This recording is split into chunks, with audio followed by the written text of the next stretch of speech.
Hello all, ఈ వీడియోలో దో దివానే షెహర్ మే Hindi movie review అయితే తెలుసుకుందాం.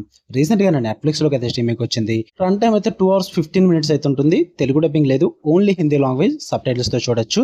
అండ్ మూవీ ఫ్యామిలీతో కూడా చూడొచ్చు భయ్య, ప్రాబ్లం ఏం లేదు. ఒక్క కిస్సింగ్ సీన్ మాత్రం ఉంటుంది. మూవీ స్టోరీ ప్రొడక్షన్ కి వచ్చేస్తే మెయిన్ లీడ్స్ ఇద్దరు, రోషిని అండ్ శశాంక్. వీళ్ళిద్దరు అయితే ఒక ప్రొఫెషనల్ లైఫ్ అయితే లీడ్ చేస్తుంటారు వేరే వేరే వర్క్స్ లో. బట్ వాళ్ళ ఫ్యామిలీస్ మాత్రం ఇద్దరికి పెళ్లి సంబంధాలు అయితే చూస్తుంటారు. ఒక రోజు వీళ్ళిద్దరికి మీటప్ అయితే ప్లాన్ చేస్తారు భయ్య. ఆ పెళ్లి చూపుల్లో రోషిని అయితే శశాంక్ ని రిజెక్ట్ చేస్తుంది. ఆఫ్టర్ దట్ వీళ్ళ లైఫ్ లో ఏం జరిగింది అన్నది మీరు ఈ మూవీలో చూస్తారు. ఇక ఓవరాల్ గా నాకు ఎలా అనిపించింది అంటే, ఇట్ వాజ్ నైస్ భయ్య, ఒక డీసెంట్ వాచ్ అని చెప్తా. మీరు కనుక లవ్ స్టోరీస్ ఇంట్రెస్ట్ ఉండేవాళ్ళు, సరదాగా మృణాల్ ఠాకూర్ది ఒక లవ్ స్టోరీ చూద్దాం అనుకుంటే, సరదాగా మాత్రమే, ఓకే, సీరియస్ గా కాదు, సరదాగా టైం పాస్ కి అయితే డీసెంట్ వాచ్ అని చెప్తా. Give it a try. Positives విషయానికి వచ్చేస్తే మెయిన్ లీడ్స్ భయ్య, సిద్ధాంత్ చతుర్వేది అండ్ మృణాల్ ఠాకూర్. ఈ లవ్ స్టోరీలో వాళ్ళిద్దరు ఉన్నారు కాబట్టి వాళ్ళ పర్ఫార్మెన్సెస్ వల్ల, వాళ్ళ స్క్రీన్ ప్రెజెన్స్ వల్ల సరదాగా వెళ్ళిపోద్ది సినిమా అంతా కూడా. వాళ్ళ తప్ప ఇంకెవరున్నా సరే కానీ అంతగా ఇంట్రెస్ట్ రాకపోతేనేమో మెయిన్ గా మృణాల్ ఠాకూర్ ఆ క్యారెక్టర్ లో చాలా బాగా సూట్ అయింది. అంటే ఇద్దరికి కూడా ఒక ప్రాబ్లమ్స్ అయితే ఉంటాయి అన్నమాట పర్సనల్లీ. అంటే హీరోయిన్ కి ఒక ప్రాబ్లం ఉంటుంది పర్సనల్లీ, అండ్ హీరో క్యారెక్టర్ కూడా ఒక ప్రాబ్లం ఉంటుంది.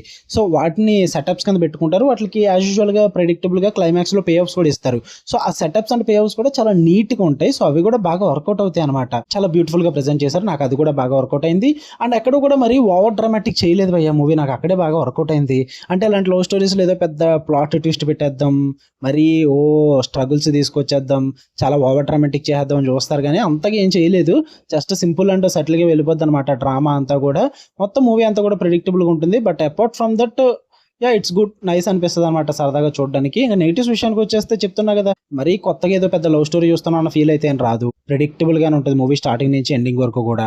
జస్ట్ పర్ఫార్మెన్సెస్ కోసం, ఆ క్లీన్ లవ్ స్టోరీ కోసం చూడాలి తప్ప అంతకుమించి పెద్ద పాత్ బ్రేకింగ్ కానీ ఏదో పెద్ద సూపర్ లవ్ స్టోరీ చూస్తున్నాం అన్న ఫీల్ అయితే ఏమీ ఉండదు.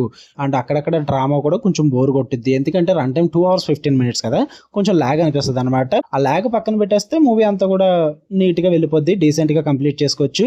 మరీ పెద్ద భూతద్దం వెతికేసి అంత నెగిటివ్స్ కూడా ఏమి ఉండవులే భయ్య. ఇట్స్ లవ్ స్టోరీ కదా, జస్ట్ లవ్ స్టోరీకి ఎందుకు అంతలా భూతద్దం పెట్టి చూడడం అనిపించింది నాకైతే. సో సరదాగా టైం పాస్కి ఏం లేవనుకుంటే చూడండి, give it A try. Love stories చూసే వాళ్ళకి అయితే బాగా వర్కౌట్ అవుతుంది. ఓకే, మీకు కన్నా వీడియో నచ్చితే లైక్ చేయండి, షేర్ చేయండి, మీ ఒపీనియన్స్ కూడా కామెంట్ చేయండి ఇన్ కేస్ మీరు మూవీ చూస్తుంటే కనుక. అండ్ ఛానల్ సబ్స్క్రైబ్ చేసుకోవడం అయితే మర్చిపోద్దు. ఓకే, మళ్ళీ నెక్స్ట్ వీడియోలో కలుద్దాం. Until then love you all, by.